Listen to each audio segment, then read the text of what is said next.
What's up, everybody? Thank you so much for tuning in. I'm Anthony. This is the Silver Screen Analysis. I hope everybody's having a great one. Today we're going to talk about the First Purge. This is the fourth entry in the franchise, and like Hollywood trends, this one is going the prequel route to show us how the very first Purge came to be. And I will admit, I didn't have a ton of expectations for this one. I enjoy the films, but they don't really move the needle that much for me. I thought the first was a fun home invasion movie that more so referenced the elements of the First Purge as opposed to really exploring them. And the political angles this franchise uses to build its world have become more and more upfront as each film passes, honestly continuing into this one as it breaks down the current political landscape of the story as it really kind of builds the foundations for this first test run of the Purge out on Staten Island. I think the political and the social undertones are much more on the surface in this film, and it's definitely going to rub some people the wrong way. But if you could separate the subject matter from the art and real-world issues from a work of reality-based fiction, then I definitely think the ability to immerse yourself in and have appreciation for this fictional world is much better. The fact that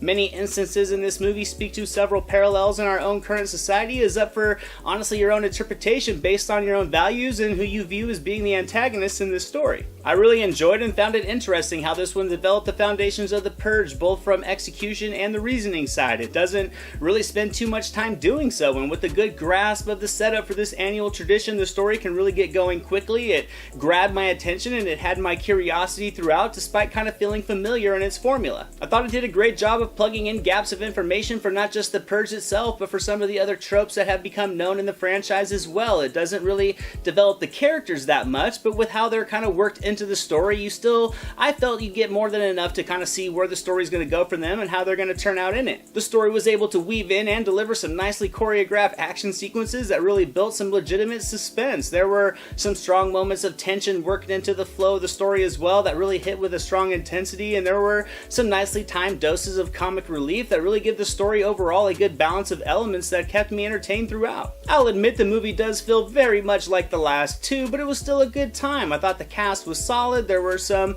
moments of overacting, but there were also some moments of shoddy dialogue that really didn't give them a chance, but I thought there was effort from everyone to really create some grounded characters you can invest in to see throughout the first night of the Purge as they maneuver through all the twists and turns of the storyline. I thought Elon Knoll and Lex Scott Davis were both more than capable leads. Their character types were ones that we have seen many times in movies before, but I thought they poured more than enough energy into the characters to elevate the material. Knoll in particular, who I thought was fantastic in the action sequences, and I cannot wait to see more of him in the future, specifically in this genre. And Davis, I thought, was able to hit some emotional beats with authenticity, even though the dialogue really didn't do her some favors in some of the more emotionally driven scenes. I felt the main positive about this movie was the fast pace and the variety of the story elements. On the downside, it does feel recycled once things get up and going and we know how the Purge has been set up. It also does have some lapses in the dialogue and character development, but what it does give you, I felt, was more than enough for a fun action thriller about legalized crime for 12 hours. It's far from intricate and it doesn't reinvent the wheel, but does it really need to? I think the franchise has created a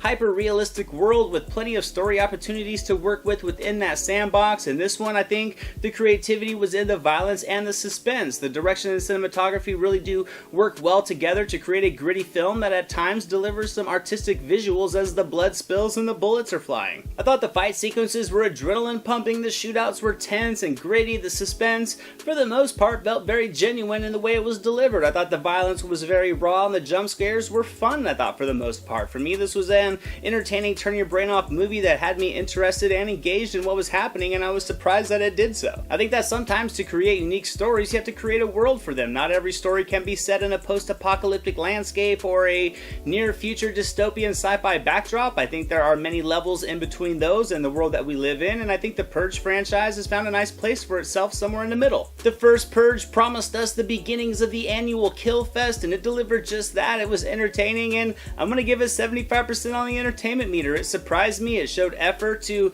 kind of make up for some of the familiarities in the storyline. I think sometimes some things in franchises are better left unknown for the mystery, but I think in this instance, it was almost intriguing at times to see how it all began. Thank you all so much for watching this video. I hope you enjoyed it. If you did, hit that thumbs up button, share it with your friends, leave a comment. I love to hear from you guys. If you haven't yet, subscribe to the channel, hit the notification bell so you can be alerted when all the new videos pop up. All my social media links are going to be down in the description below. You can also visit the Silver Screen Analysis for a wide range of movie related content, and here's some links to some recent reviews just in case you missed them.